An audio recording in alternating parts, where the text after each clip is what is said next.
Que Dieu bénisse. Nous allons nous tenir debout maintenant. Nous allons lire la parole de Dieu.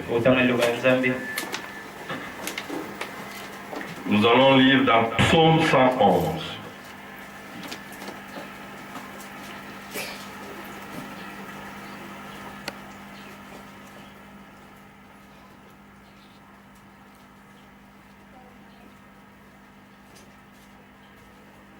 Verset 10. Car, s'il vous plaît, la crainte de l'Éternel est le commencement de la sagesse. Tous ceux qui l'observent ont une raison saine. Sa gloire subsiste à jamais. Que Dieu bénisse. Ne fermez pas encore vite les Bibles. Je voudrais qu'on puisse passer directement à Proverbes. C'est juste après le psaume.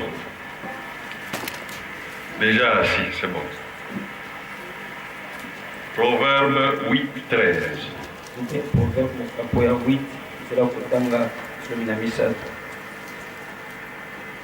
Comme un petit enseignement, pour que ça puisse nous aider à comprendre ce que nous voulons communiquer. Proverbe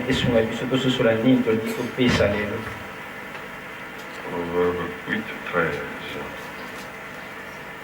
La crainte de l'Éternel, c'est la haine du mal. L'arrogance et l'orgueil, la voix du mal et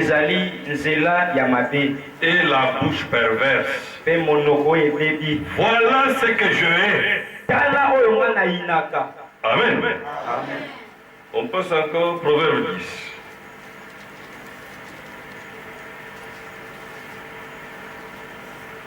Verset 27.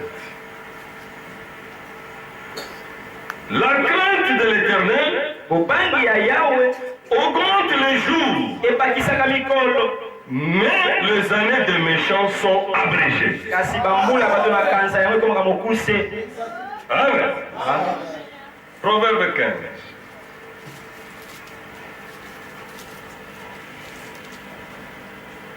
Verset 16.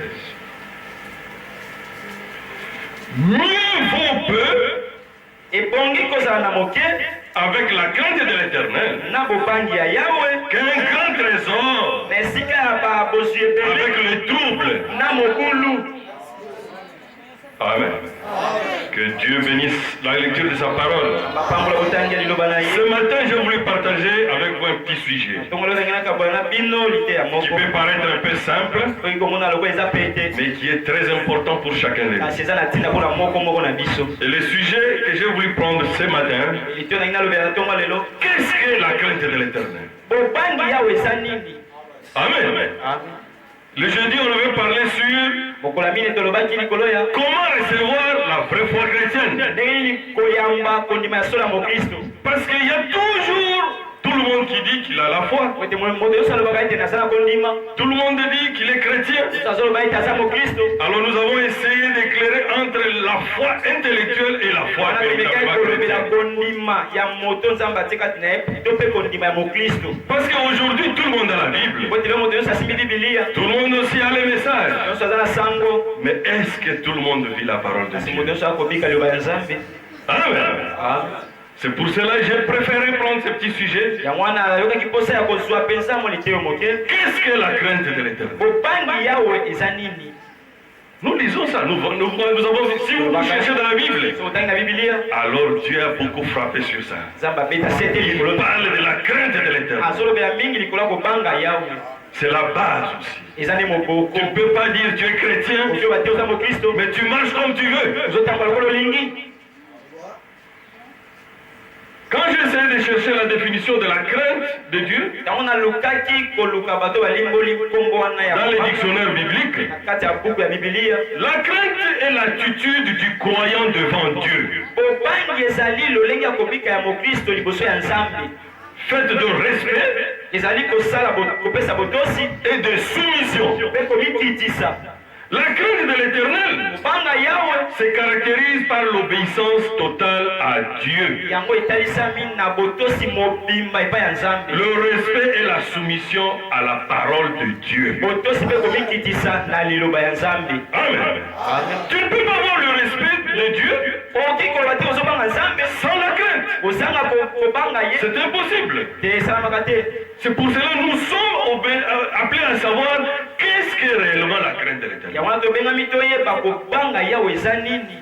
Je vais lire juste d'abord ce que le prophète a dit dans le respect maintenant, pour que nous puissions voir comment il est en train de présenter celle-là. Le respect prêché le 15 octobre 1961 à Jeffersonville, paragraphe 46. Dans l'Ecclésiaste au chapitre 12 et au verset 13. Ecclésiaste chapitre 12, verset 13. Version seconde. Il est écrit ceci. Écoutons la fin du discours. Crains Dieu. Crains Dieu et observe ses commandements. Cela c'est que doit tout homme. La conclusion de tout ce qui est écrit dit c'est de craindre Dieu. Et vous ne pouvez pas avoir le respect tant que vous n'avez pas la crainte. Vous devez avoir la crainte de Dieu. Salomon dans Proverbe a dit aussi que la crainte de Dieu est le commencement de la sagesse. Cela ne veut pas dire que vous avez peur de lui. Ok. Mais cela signifie que vous lui accordez le respect et la révérence. Lorsque vous respectez Dieu, vous craignez Dieu. Vous craignez de lui déplaire en quelque chose. Vous craignez de faire quelque chose de faux. Vous ne voudrez pas le faire. Amen.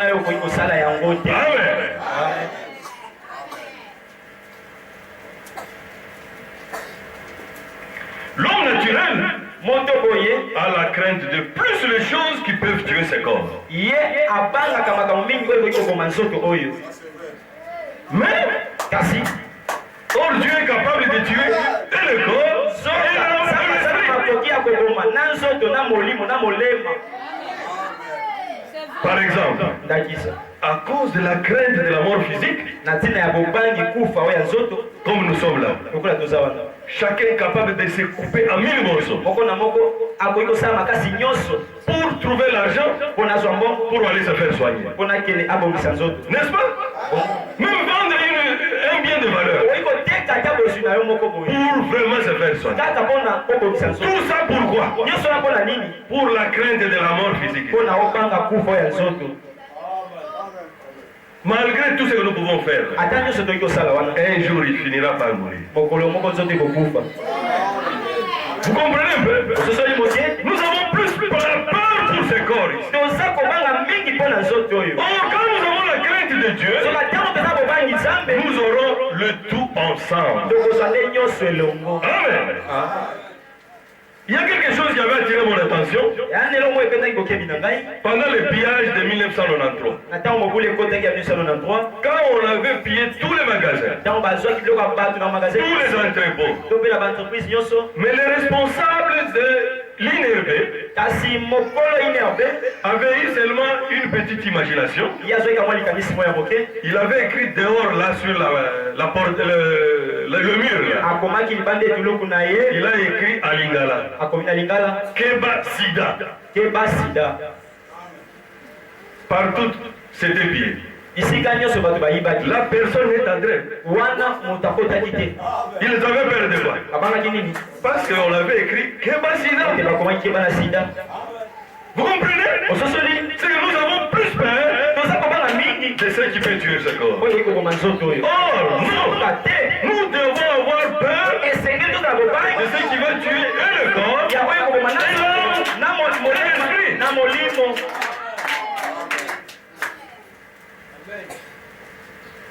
Il faut voir quand même, il y a une épidémie. Quelqu'un passe à la télévision, commence à expliquer comment faire pour ne pas, par exemple, avoir la choléra. Tout le monde est vraiment attentif. Plus qu'à la parole de Dieu. Parce qu'on veut savoir comment éviter les choléra. Même le gouvernement est mobilisé. Il n'y a pas longtemps, Ebola, il y en avait. On a même mis les gens en quarantaine. Même les tués, ils étaient prêts. Sacrifier, par exemple, un village à cause de sauver certains. Vous voyez comment l'homme réagit pour la chair? Comment il a peur de ce qui peut tuer juste la chair. Si nous pouvons maintenant transplanter cette crainte et l'amener maintenant dans la parole de Dieu, dans ce que nous sommes en train de vivre, on serait très bon. Amen. Peut-être l'enlèvement aurait même déjà eu. Parce qu'on ne comprend pas comment on peut être plus attentif aux choses passagères, plus séduit par ça, au lieu de s'attacher à Dieu, d'avoir la crainte de l'Éternel, qui va nous amener à gagner le ciel.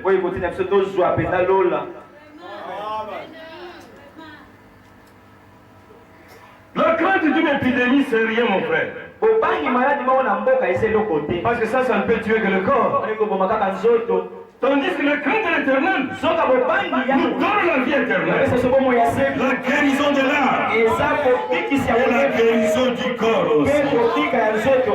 Amen. L'homme actuel met plus d'importance sur des futilités que sur l'essentiel.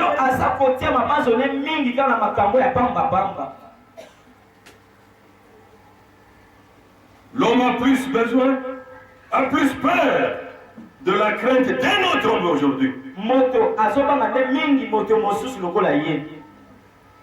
Il préfère même être hypocrite.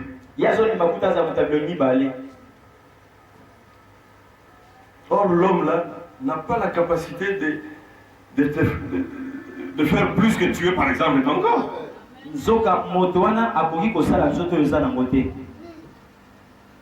Il a peut-être la capacité de... Le plus mal qu'il peut te faire, c'est de tuer ton corps. Mais il ne tuera jamais ton âme, ni ton esprit. Et vous verrez, on préfère, par exemple, quand on est au travail, être comme tout le monde. Quand tout le monde parle de bêtises, toi aussi tu entres dedans. Quand par exemple, tu vois des frères en Christ qui marchent mal, toi aussi tu penses que bon, tout le monde, c'est comme tout le monde. Il ne faut pas avoir peur d'un homme. Il faut avoir la crainte de l'Éternel. Parce que c'est la crainte de l'Éternel qui va te séparer du péché.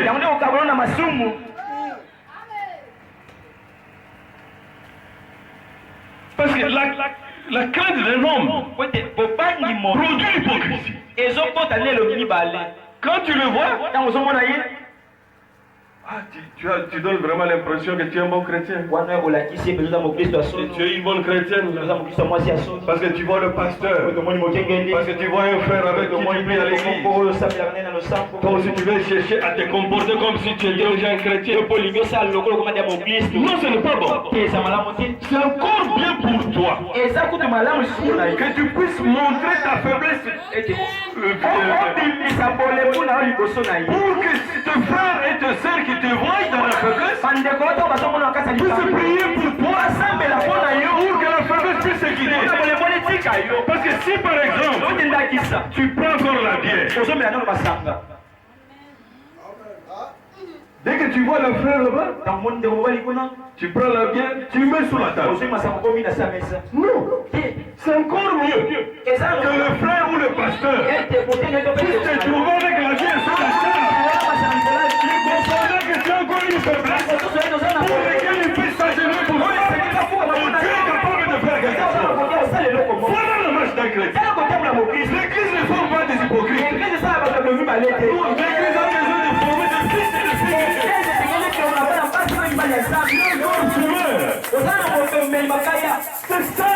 C'est simple. Moi je connais un frère qui a vu un grand frère qui venait. Et lui était en train de fumer. Il a pris la cigarette. Il l'a mis dans la poche. Est-ce qu'il a mis la cigarette avec le feu dans la poche? Et le grand frère a fait semblant.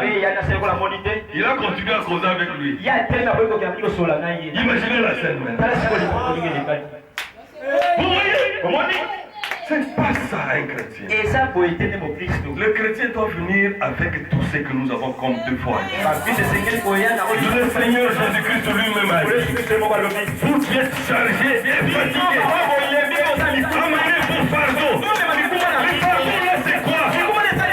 Votre mondalité, votre faiblesse, votre incapacité. Et lui a dit, je vous donnerai mon joug qui est léger. C'est qui va changer ta vie. Mais si tu veux être un hypocrite, tu rends enfer avec ton hypocrite. Peut-être le frère ou la sœur aura une bonne image de toi. Est-ce que tu aimes la même image que toi? Non. Enlève l'hypocrisie. C'est pour cela que nous avons besoin de la crainte de l'Éternel. Pour que tu puisses être en règle avec ton Dieu.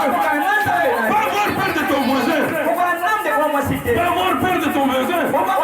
Ni ton frère, ni ton pasteur. Mais tu lui dis la vérité. Tu étales ta faiblesse. Et lui va te soutenir dans la faiblesse. Et alors tu es capable de surmonter la situation. Je vais donner même l'exemple. C'est l'ami de frère Branham qui fumait, n'est-ce pas? Et après le baptême, il voulait faire semblant. Le prophète lui a dit, prends ta cigarette, fume. Mais je te dis une chose, très bientôt, Dieu va te délivrer de cela. Alors tu seras un véritable chrétien. C'est ça la marche chrétienne. C'est pas l'hypocrisie. Il faut nous faire entrer au ciel. Mais c'est le vrai chrétien, la vraie vie chrétienne. Savoir s'abandonner à Dieu. Savoir donner tout son âme à Dieu. Pour que Dieu puisse nous façonner. Pour qu'il puisse nous tailler. Pour qu'il puisse ôter la mondalité. Afin de devenir des fils et des filles de Dieu. Amen.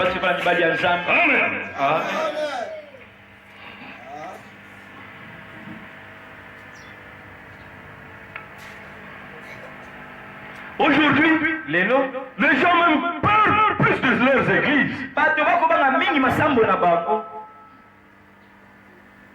À tel point que les églises se comportent maintenant comme le Sanhédrin. Le Sanhédrin, quand on lit dans la Bible, c'était le gouvernement du peuple juif qui était chapeauté par les souverains sacrificateurs.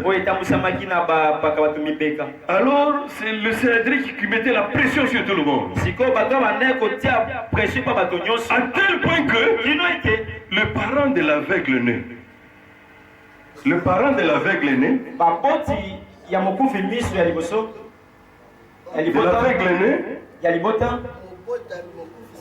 Ok. Avait peur de témoigner de ce que Jésus a fait de leur fils. Vous voyez à quel point, quand l'homme devient esclave d'un groupe, Dieu ne nous a pas créé d'être esclave de qui que ce soit. Dieu veut que nous puissions être libres. C'est pour cela, dès le commencement, tu as créé l'homme un agent moral libre pour que nous puissions faire le choix qu'il faut. Lisez la réponse de ces parents-là. Quand on leur a posé la question, est-ce que votre enfant, il était né avec? Ils ont été même incapables de dire que l'enfant là était né avec. Ils disent que non, il a de l'âge. Il a de l'âge qu'il puisse parler de lui-même ce qui le concerne. Vous connaissez c'était quoi? C'est la peur. C'est que ses parents avaient la peur du Sanhédrin parce qu'on menaçait déjà tout le monde. Ceux qui vont aller chez Jésus seront excommuniés du temple. Alors actuellement, nous avons peur plus de nos églises. Oh, nos églises vont passer. Aucune église ne va entrer au ciel. Toi qui vas aller au ciel, tu dois vérifier chaque minute de ta vie. Si ta vie marche correctement avec Dieu. Amen. Dieu ne traite pas avec un groupe. Seul pour Israël. C'est Israël qui sera sauvé comme un groupe. Mais nous les nations, c'est individuellement. Celui qui va au ciel, ce n'est pas Goshen Tabernacle. C'est toi qui es là. C'est toi qui vas aller au ciel. C'est toi qui vas te préparer. Parce que quand tu regardes à ton frère, tu vas penser que tu le dépasses. Oh, ce n'est pas ça. Tu dois chercher à voir si ton frère te dépasse. Tu dois chercher à te comparer à un seul modèle. Le Seigneur Jésus-Christ. Parce que c'est lui l'unique modèle. Lui ne peut pas échouer. Lui est le champion approprié. Parce que lui, en lui, il n'y a aucune faute. En lui, il n'y avait aucun échec. Amen. Amen. La crainte de l'Éternel doit être au-dessus de tout. Mieux vaut qu'un homme te déteste que Dieu te rejette. Amen. La manque de la crainte de l'Éternel fait que nous commençons à faire des compromis avec la parole.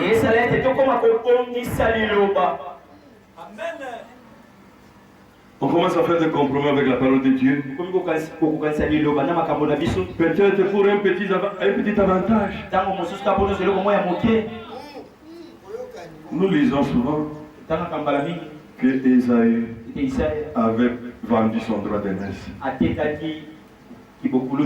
avec un petit plat d'haricots.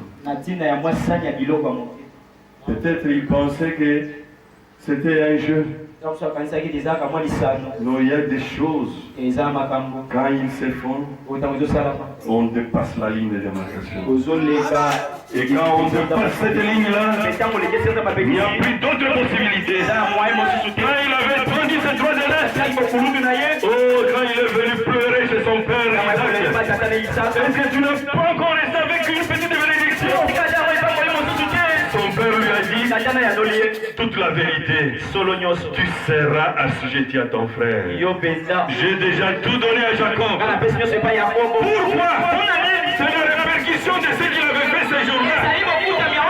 Le jour qu'il avait vendu son droit d'aînesse, ça s'est confirmé le jour où il avait perdu sa bénédiction. Amen. Le temps est grave, mes frères. Mes frères et sœurs. Si nous avons plus la crainte pour tout ce qui peut nous faire souffrir un peu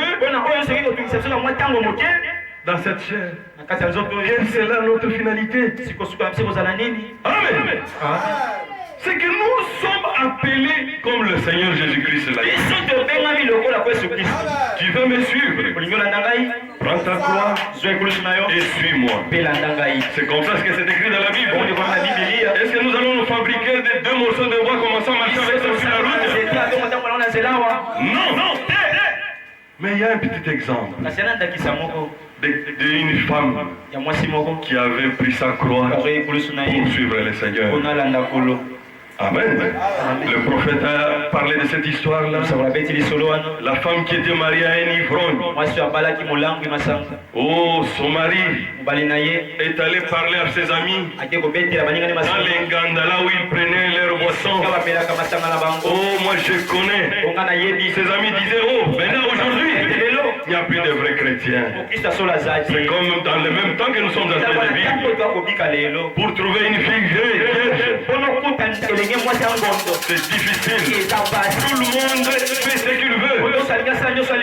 Tout le monde pense qu'il va aller au ciel dans ce qu'il va faire. Alors, l'homme a dit, malgré tout ce qui se passe dans le monde, mais moi je connais une chrétienne. Malgré que son mari était un ivrogne, il savait, il avait le témoignage que sa femme était une vraie chrétienne. Et les amis lui ont dit, oh non, c'est faux. Si vous, alors l'homme a dit, vous voulez que je puisse vous le produire? Allons chez moi. Et ils sont allés chez lui. Et quand ils sont arrivés, ils ont fait comme s'ils étaient trop et la femme leur a servi la nourriture. Et quand l'homme a vu la nourriture, l'homme a pris la nourriture, il a jeté par terre, il a gueulé sur la femme. C'est très mal fait ça. S'il y a une chose qu'une femme ne veut pas que tu puisses la faire, c'est jeter sa nourriture pour laquelle elle a déjà souffert à la cuisine. Peut-être elle s'est blessée en coupant la tomate. Et toi tu vas, tu jettes ça. Et ils sont sortis. D'ailleurs, nous allons aller ailleurs chercher comment. Oh, ils ne sont pas partis. Ils étaient juste derrière la maison. Et la femme devait maintenant manifester. Ce qui était à l'intérieur d'elle devait maintenant prouver que elle était chrétienne. Toi aussi, tu dois un jour passer par là. Tu dois prouver que tu es vraiment une chrétienne. Tu es un chrétien. C'est ça porter la croix. Parce que la croix, ce sont les afflictions. C'est vraiment la souffrance pour l'autre. Supporter l'autre.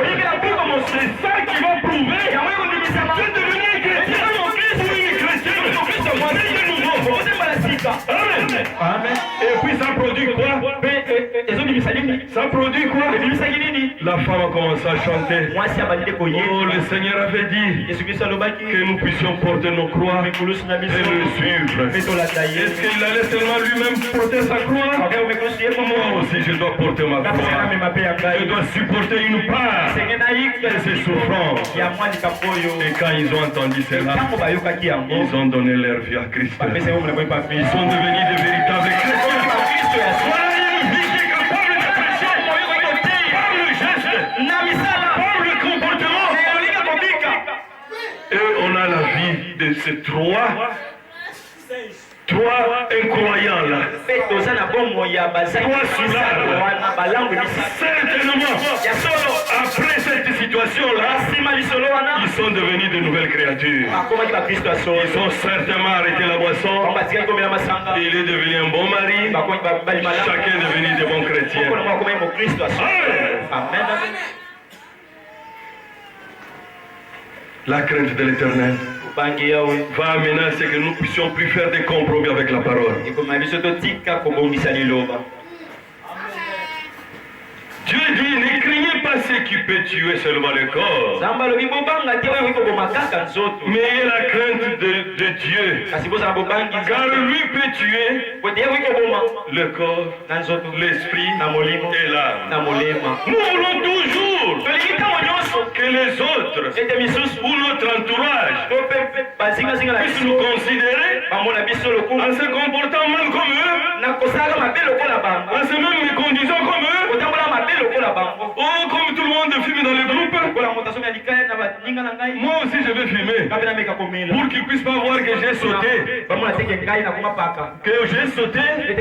Mais oui, tu as sauté l'enfer, mon frère. Tu as sauté l'enfer, ma soeur. Quand toutes les filles se laissent emporter dans une vie de débauche. Mais toi tu es une fille de Dieu. Tu sais que ton corps c'est un temple. Et que le temple de Dieu doit être protégé. Tu ne dois pas vendre ton droit d'aînesse à cause d'un petit téléphone, à cause de points à l'école. Pour échouer et prendre la vie et donner ma vie. Que ton corps est un professeur. Parce qu'un jour, ça reviendra au jugement. Qu'est-ce que tu vas dire, ma soeur? Et qu'est-ce que tu vas dire, mon frère? Comment on va juger d'autres étudiants? Comment on va juger d'autres étudiants? Si toi une chrétienne, tu marches comme tout le monde. Tu es là pour que les jours de condamnation, le Seigneur Jésus-Christ puisse les représenter. Vous êtes en train de marcher comme ça. Mais elle était aussi avec vous. Elle était dans les mêmes conditions que vous. Mais elle a marché comme une chrétienne. Elle n'a pas fourni son corps. Amen. Oh, il faut être branché. Oui, ils sont branchés à l'enfer. Mais toi, tu es branché au ciel. C'est simple. Chacun a choisi son camp. Moi, tu dois montrer que tu es une fille de Dieu. Que tu es un fils de Dieu. Tu ne dois pas marcher comme tout le monde. Ils n'ont pas une promesse. Toi, tu as une promesse. L'enlèvement est en train de venir. Jésus-Christ va venir te prendre. Nous devons nous préparer pour être prêts. Et aller à la rencontre du Seigneur. Amen. Un chrétien n'a pas besoin d'être emporté dans les groupes, ni des clics. Parce que Dieu lui-même nous dit que les salut est individuel. Même Paul lui-même a dit, Paul est pas dans vie. Parce qu'au temps même de Paul, nous sommes de Paul, nous sommes d'Apollos. Paul a dit, qui suis-je, moi Paul? Qu'est-ce qu'Apollos est? Personne n'est mort à la croix pour vous. Seul le Seigneur Jésus-Christ. C'est lui qui a payé le prix. Et pour Paul, et pour Paul, et pour Branham, et pour toi, et pour moi aussi. Amen. La crainte des semblables fait que la crainte de l'Éternel ne plus en nous. Que l'on commence à parler des autres et juger les autres jusqu'à...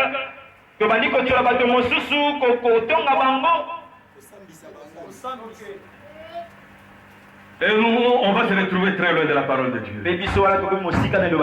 Même plus que les incroyants. La crainte de l'Éternel à nous va faire que nous allons appliquer ce que Dieu dit dans la parole. Comment tu peux aimer Dieu que tu ne vois pas alors que tu es incapable d'aimer ton frère? Amen. Est-ce qu'il a dit d'aimer ton frère qui t'aime? Jésus a dit ça. Il a dit d'aimer ton frère. Même si ton frère là ne t'aime pas, toi tu as l'obligation de l'aimer. Parce que tu es un chrétien. Parce que quand tu l'aimes, comme on l'avait vu la fois passée, l'amour va faire le travail. Tu seras toujours dans la victoire. Amen. Je lis un documentaire. Un homme qui a dit, au lieu que je puisse continuer à faire des bêtises, il a inventé une caméra là. Cette caméra là n'a pas besoin d'être chargée.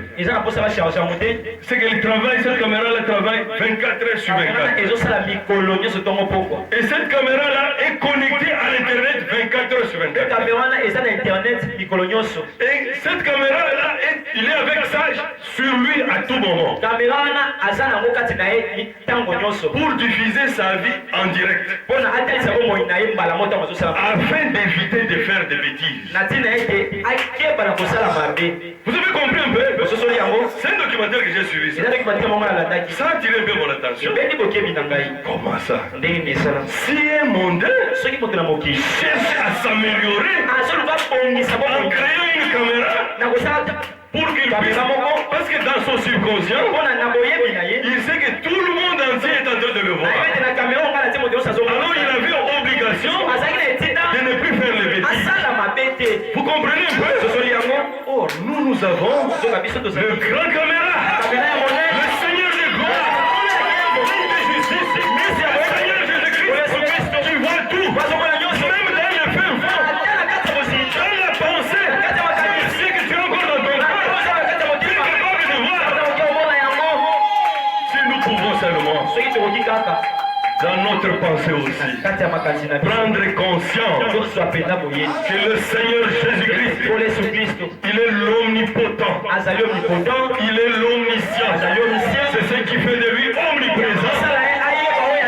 Nous allons réellement marcher comme de véritables fils et des filles de Dieu, pas en créant un homme qu'on voit, mais tu sais que tu as un compte à rendre à ton Seigneur, tu as besoin de lui plaire. C'est comme un homme. Le frère Branham dit, il dit que quand je voyage, je ne dis pas à ma femme, mais ça, oh, reste bien.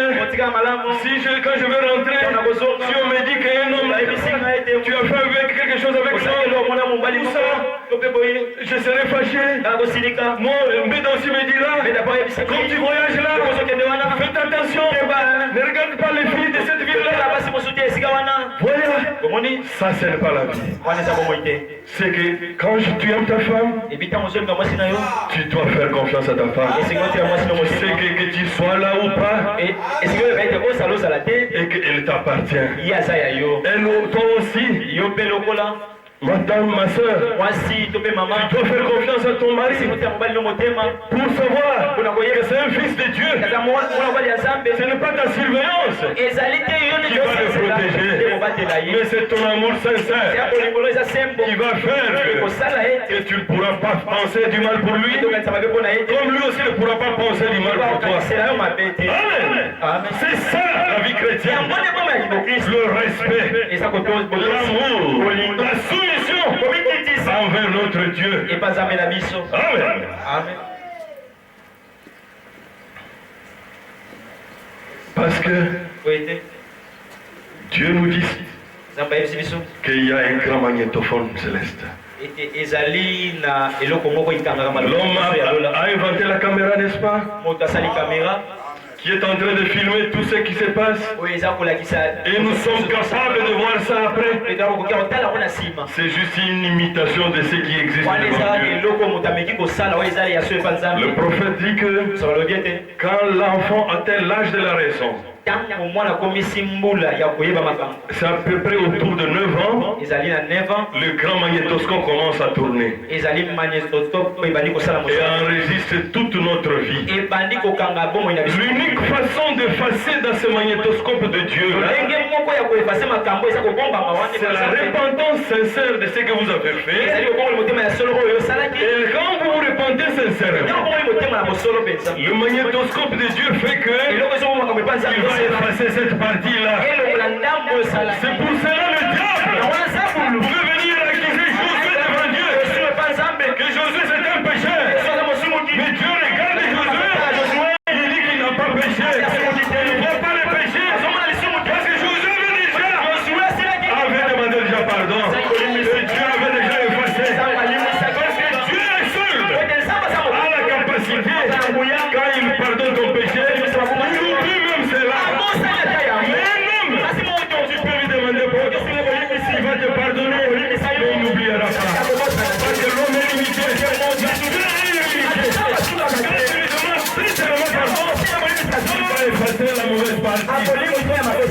seulement commencer à arrêter la bonne partie. C'est pour cela, la Bible dit qu'Abraham n'a pas douté de Dieu. Mais si tu lis en profondeur, tu verras que quelque part, Abraham avait un peu douté. Mais quand Dieu devait maintenant écrire l'histoire d'Abraham, il dit Abraham n'a jamais douté. C'est ça la vie chrétienne. Ça va réparer ce fautes. Et quand vous réparez votre faute, c'est ce qui nous différencie des autres. Un chrétien focus sur la meilleure chose qu'il a, la gomme. C'est demander pardon, c'est repartir à zéro. Pour refaire sa vie. Parce que nous sommes encore au temps de la grâce. Et il y a encore temps pour arranger ces choses. Parce qu'un ami de Frère Branham a dit, Frère Branham, je vérifie chaque jour. Je fais attention à chaque jour. Non, je fais attention à ma vie chaque jour. Pour que ces jours-là, sur le fleuve, quand je dois traverser de l'autre côté, de l'autre côté de la mort, que je n'ai pas de difficultés. Parce que quand on est déjà là, c'est impossible d'arranger quoi que ce soit. Amen.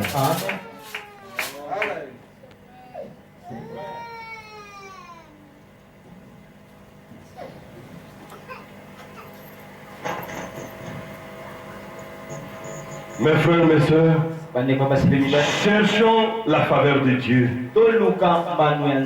et non celle des hommes. Amen. Acte 4, 19. Ça, c'est Pierre avec les autres. Quand on est en train de les menacer.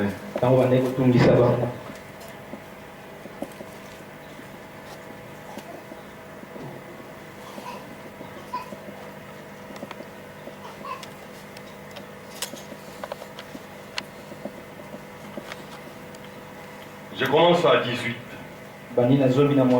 Et les ayant appelés,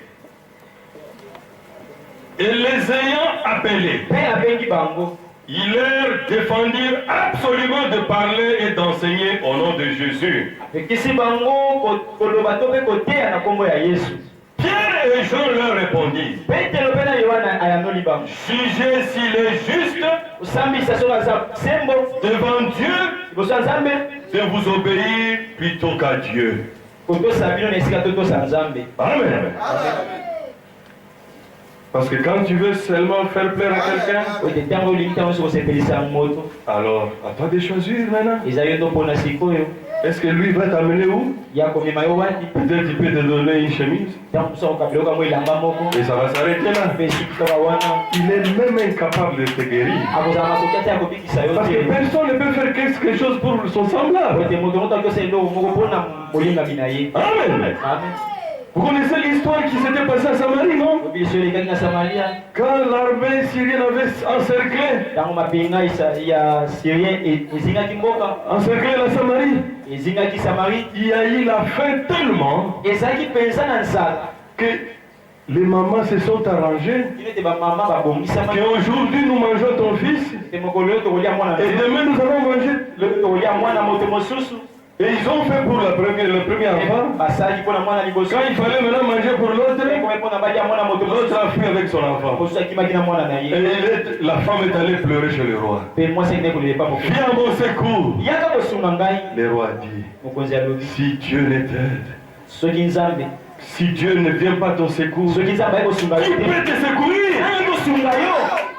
Amen. C'est pour cela que nous avons intérêt à faire confiance à Jésus. Faire confiance en Dieu. Parce que l'homme aussi, peut-être qu'il est en train de se battre aussi. Il est en train de se battre aussi pour sa vie éternelle. C'est pas pour rien Paul pouvait dire, je fais tout. Je me bats chaque jour pour que, après avoir prêché aux autres, que je ne puisse pas aussi moi-même rester. Amen. Ça ne veut pas que quelqu'un prêche et d'office déjà. Non, c'est faux. Je me rappelle un jour, un prédicateur avait dit, souvent, Le prédicateur, quand il prêche, il y a 3 sortes de croyants. Il y a 3 sortes de croyants dans une église. Les croyants, les simili-croyants et les incrédules. C'est comme s'ils mettent toujours ça sur les églises. Sur les brebis. Non. Les serviteurs de Dieu font partie de l'église.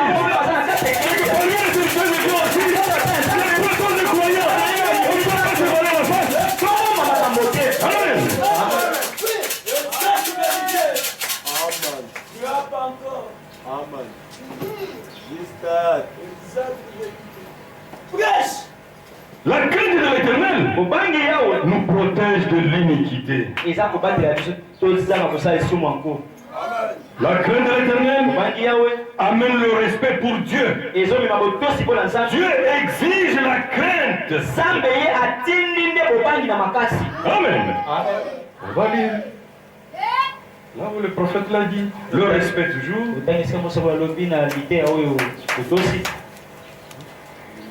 Paragraphe 49 et 50. Le même, prêché le 15 octobre 1961. Je crains ma mère. Je crains ma femme. Je crains mon église. Je crains tous les serviteurs de Dieu. Soucieux de ne pas mettre sur leur chemin une pierre d'achoppement. Je crains les gens. Je crains les gens de la ville. Soucieux de ne pas faire quelque chose de faux qui leur ferait penser que je ne suis pas un chrétien. Vous voyez? Il fait des choses parce qu'il a la peur de tous ces gens-là. Pour qu'ils ne puissent pas penser qu'il n'est pas chrétien. C'est comme d'autres gens. Ils viennent à l'église dimanche parce qu'il n'y a pas de travail. Pour que les voisins ne puissent pas penser que lui ne prie pas. Si tu es venu ce matin comme ça, pardon me vient. Répands-toi. Donne ta vie sincèrement à Christ. Pour que tu puisses toi-même devenir maintenant une partie de Dieu qui va transformer ta vie. Tu ne viendras plus à l'église de la même façon pour pousser les trous. Tu viendras pour t'occuper. Tu ne viendras pas pour t'occuper. Mais tu viendras pour entrer en communion avec ton Créateur. Parce que c'est le but pour lequel nous venons à l'église. Ce n'est pas pour signer la présence. Non, monsieur. Pas pour signer la camaraderie. On n'est pas venu ici à l'église pour devenir des amis. Moi, j'ai toujours été contre des amis à l'église. Nous sommes de frères, de Amen.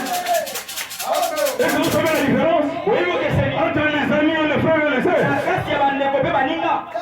C'est vrai, non? Avec les amis, on peut faire des bêtises. Mais avec le frère et les sœurs, on ne pourra jamais faire de bêtises. Vous connaissez la parole de Dieu. Nous sommes de frères et de sœurs. Parce que le frère, quand il fait quelque chose de mauvais, il y a l'obligation de ramener à la raison. Mais l'ami, vous allez vous tapoter seulement. Parce qu'il est habitué à supporter des bassesses.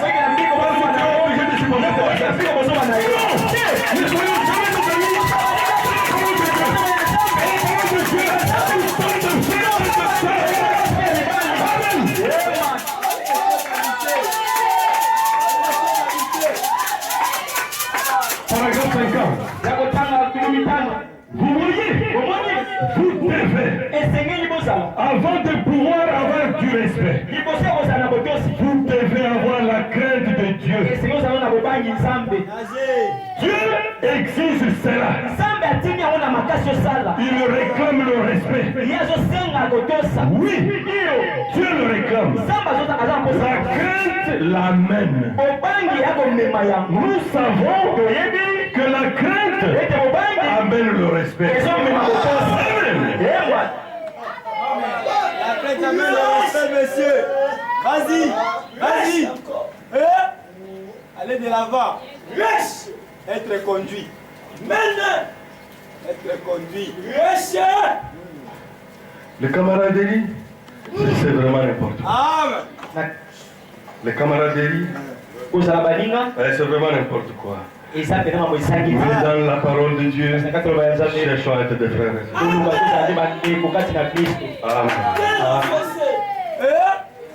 Nous avons la crainte ou la peur de la mort physique qui peut venir par les épidémies, les microbes ou le virus, que nous prenons des précautions, on prend des précautions mondiales. On peut vacciner des milliers de gens. Tout ça pour empêcher seulement la mort.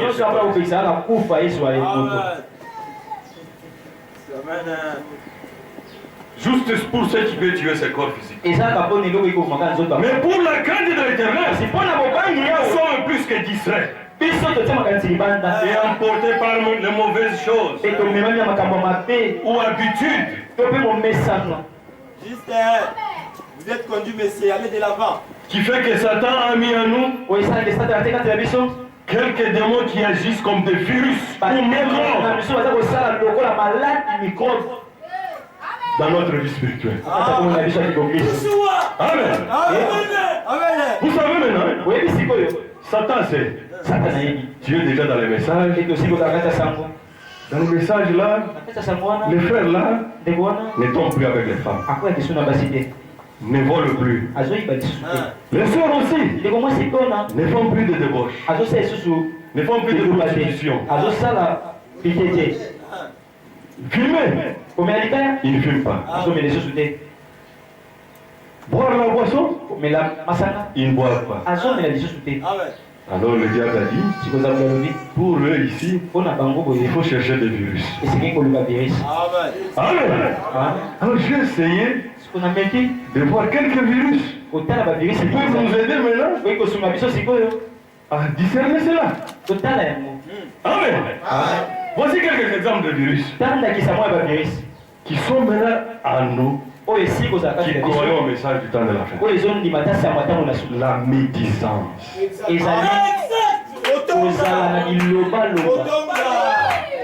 Critique, c'est ça que Bilogolo. Mais médisance, d'abord, c'est parler du mal contre les autres. Des critiques, c'est vraiment une épidémie. L'orgueil, une épidémie. Manque de considération des autres. Virus qui sont entrés dans les messages.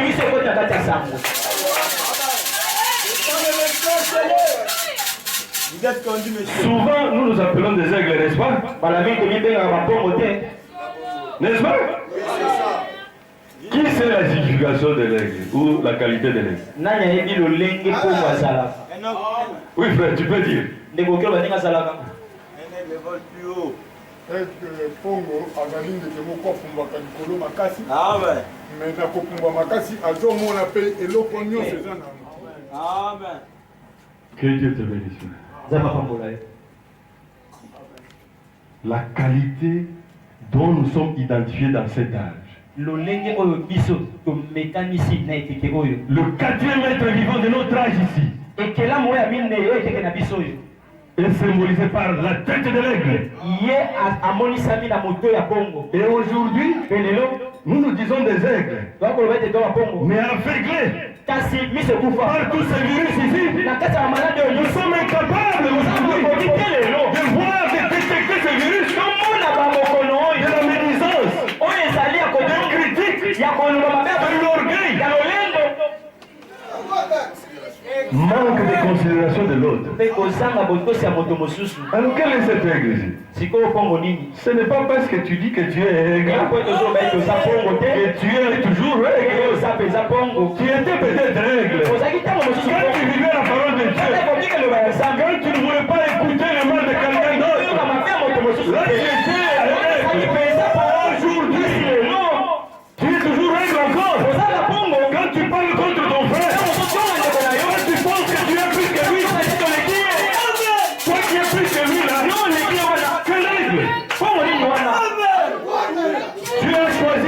cage. Pour donner la puissance de l'aigle. C'est pour détecter toutes les techniques du diable. Je viens de le dire. Il sait qu'avec les grands péchés, que nous pensons grand. Parce que devant Dieu, il n'y a pas un péché, un grand péché. Et souvent, je ne fume pas. Je ne crois plus. Je ne cours plus les jupons. Je ne fais plus la prostitution. Je ne vole plus. Ça me suffit. Je vais aller au ciel. Les pharisiens voulaient la même chose. Ils sont dans l'enfer. Et la parole de Dieu nous dit aujourd'hui, ton frère, toi-même, si tu es capable de le faire, un jour que tu vas appliquer cela, ça va déclencher la ça va déclencher la foi de l'enlèvement. Parce que tu ne penseras plus. Il y a plus d'espérance. Tu vas comprendre que ton frère est compagnon. Il est compagnon sur la même voie que vous allez. Vous êtes appelés à vous soutenir les frères et les autres. Pas vous critiquer les frères et les autres. Pas voir que tu es plus que lui. Pas le jour où tu as une seule petite pensée de voir que tu es plus que ton roi. Ça prouve que ta place est dans la chair, mon frère. Parce qu'on ne peut pas échapper cela. C'est l'éternel Dieu lui-même. Vous pouvez le prêcher même par un exemple. Quitter le ciel et devenir un laveur de pieds. C'est lui qui lavait les pieds en Israël. Je ne sais pas quel est. On peut comparer avec quel travail aujourd'hui ici. Je pense que c'était plus bas que ce que nous avons ici. Parce que tu peux laver le pied des gens qui ne marchaient pas avec des souliers. Parce qu'à ce moment-là, les souliers n'étaient même pas encore là. Tout le monde marchait avec des sandales. C'est que chacun avait des pieds sales. Et lui a accepté cela. C'est pour cela que l'autre jour je vous avais dit, quand est-ce que les apôtres s'est disputé pour savoir qui était grand entre eux? Personne n'avait pas encore le Saint-Esprit. Parce que Jésus leur avait dit, tu veux être grand. Tu veux être grand. Tu dois être le plus petit que tous. C'est ça la leçon. Mais aujourd'hui, qui veut être plus petit? Tout le monde veut être grand.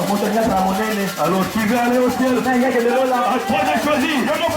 La vie chrétienne, ce n'est pas le groupe. Ce n'est pas l'influence de quelqu'un d'autre. C'est toi qui pars au ciel. Ne regarde pas à gauche. Ne regarde pas à droite.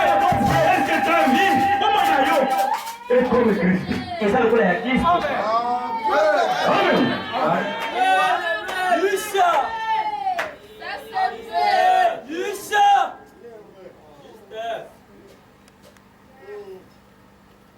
Séparons-nous de tous ceux qui croient aussi au virus, que notre capacité intègre. Quand tu vois un frère, il vient, il commence à parler d'une sœur ou d'un frère qui n'est pas avec vous. Arrête-les net. Souvent on se console. Frère, j'ai dit seulement la vérité. La fois passée j'avais dit ceci. C'était vrai. Tu as toutes les preuves que le frère là a fait ça. Mais comme c'est mal, ne parle pas du mal. Parce que quand on avait amené la femme pécheresse devant Jésus, c'était pas faux. Il y avait toutes les preuves. Mais Jésus a dit, c'est lui qui n'a jamais commis le péché. Ah, c'était devenu dur. Et quand il a posé cette question, la capacité divine de Dieu a fait que chacun qui était là a vu la plus grande bêtise qu'il a déjà fait. Il méritait peut-être même plus que ce qu'il fait.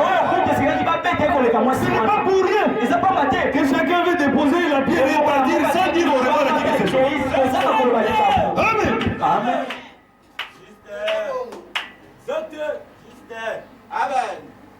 Maintenant, nous nous comportons comme nous voulons. Notez bien, mes frères. Nous devons être sérieux. Et que notre vision d'aigle puisse entrer en alerte contre les épidémies et les virus qui sont dans les messages. Amen. Nous n'avons plus la crainte de l'Éternel comme avant. Nous nous comportons comme si Dieu a vieilli. Non, Dieu n'est pas un grand-père. Dieu n'a pas vieilli. C'est pour cela que j'ai dit même à tous nos enfants, vous êtes comme moi devant Dieu. Dieu n'a pas de petits enfants. Dieu a que des fils et des filles de Dieu. Même si tu es né dans le message, tu dois passer par la justification, la sanctification et recevoir le baptême du Saint-Esprit pour aller au ciel. Tu ne vas pas aller au ciel à cause de la prière de ton père, à cause de la prière de ta mère. Non, ça a l'effet positif sur toi. Mais toi tu dois faire que toi-même aussi tu puisses faire une expérience avec Dieu. Amen. Dieu ne vieillit pas. Il est le même hier, aujourd'hui, et éternellement. Hébreux 13:8. On ne s'habitue jamais avec Dieu. Il reste l'inhabituel. La crainte de l'Éternel, c'est le commencement de la sagesse. Le diable met les troubles dans notre camp parce qu'il voit que nous sommes seulement les chrétiens de la bouche. La crainte de l'Éternel, actuellement c'est zéro, mes frères. La Bible nous dit, comment tu peux aimer Dieu que tu ne vois pas alors que tu es incapable d'aimer ton frère qui est en face de toi. Tu es capable d'aimer ton prochain. Si nous pouvons toujours nous poser cette question devant n'importe quelle situation, difficile ou pas, Jésus-Christ à ma place, qu'est-ce qu'il fait? Amen. Est-ce que nous pouvons nous représenter Jésus en train de voler? Est-ce que nous pouvons nous représenter Jésus en train de critiquer? Nous pouvons nous représenter Jésus dans la médisance. Je fais le débauche au nom de Jésus. Est-ce que ça fait se faire? Alors, ça c'est vraiment les tableaux de bord. Quand nous marchons chaque jour, même si tu es déjà emporté, pose-toi seulement une petite question. Devant cette situation, qu'est-ce que Jésus aurait comme réaction? Certainement, il y aura une voix, une douce voix qui va te dire ce que tu vas faire. Voilà la voix de Dieu. On pourra se moquer de toi. C'est rien du tout. Oh, on m'a humilié. Qui peut être humilié comme Jésus? Non. Peut-être moi, tu peux me gifler, et puis je te regarde. Tout le monde peut voir que tu vas humilier. C'est rien du tout. Mais l'humiliation que le Seigneur Jésus avait dit, est-ce que vous êtes déjà fait une imagination? Quand nous lisons la Bible, il avait eu ses petits frères et ses petites sœurs, non? Sa mère. Et il y avait aussi ces brebis qui étaient là. Il était nu à la croix. Et le prophète dit que les clous romains ne pouvaient pas tuer Jésus. Ce qui avait précipité la mort de Jésus, c'est l'ignominie. Le chagrin. Quand il a vu ce chagrin-là, le cœur a préféré séparer l'eau et le sang de son oreille. Et il est mort avant. Alors tu dis, oh, moi on ne peut pas faire ça.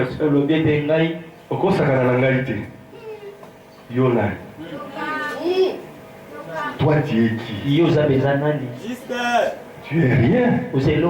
Si c'était une motte de terre qui coûte moins d'$1, peut-être parce que tu as mis une veste qui coûte cher, ou un pain qui coûte cher, ça ne sert à rien. Si nous pouvons toujours penser, Jésus à ma place.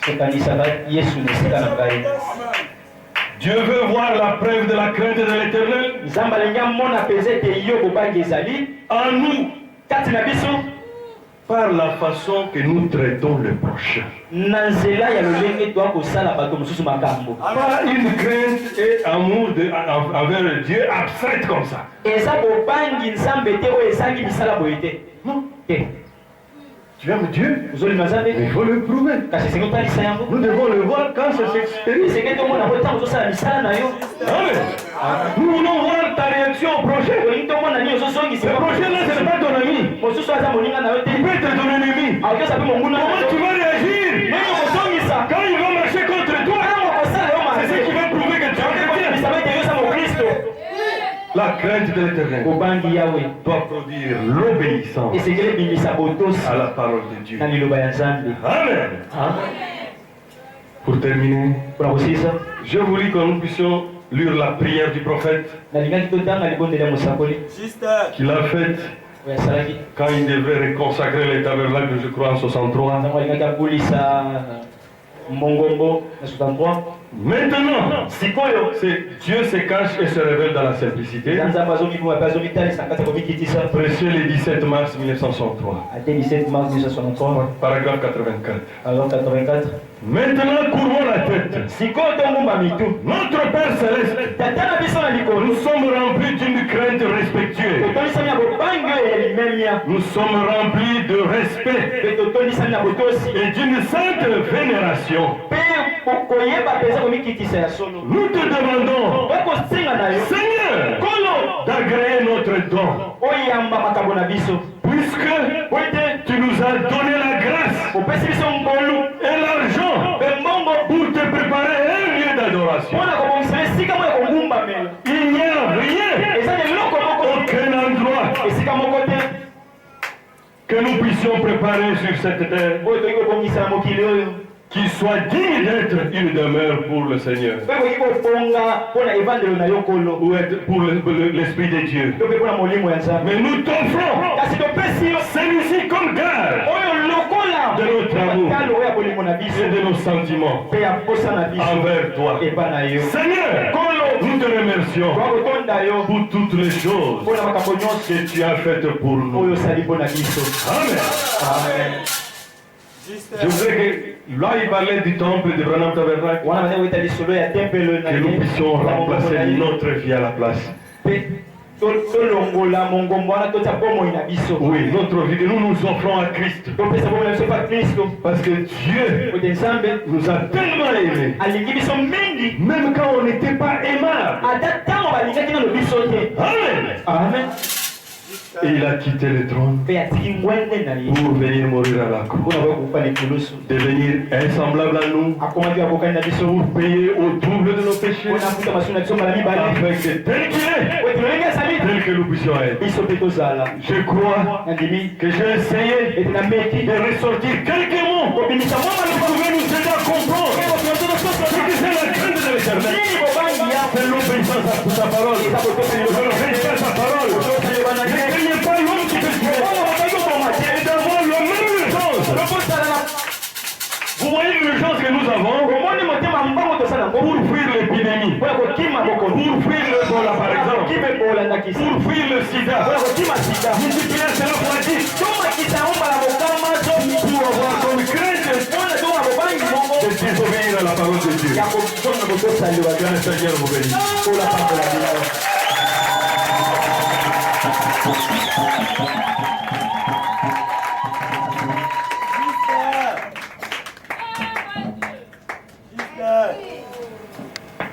Être conduit.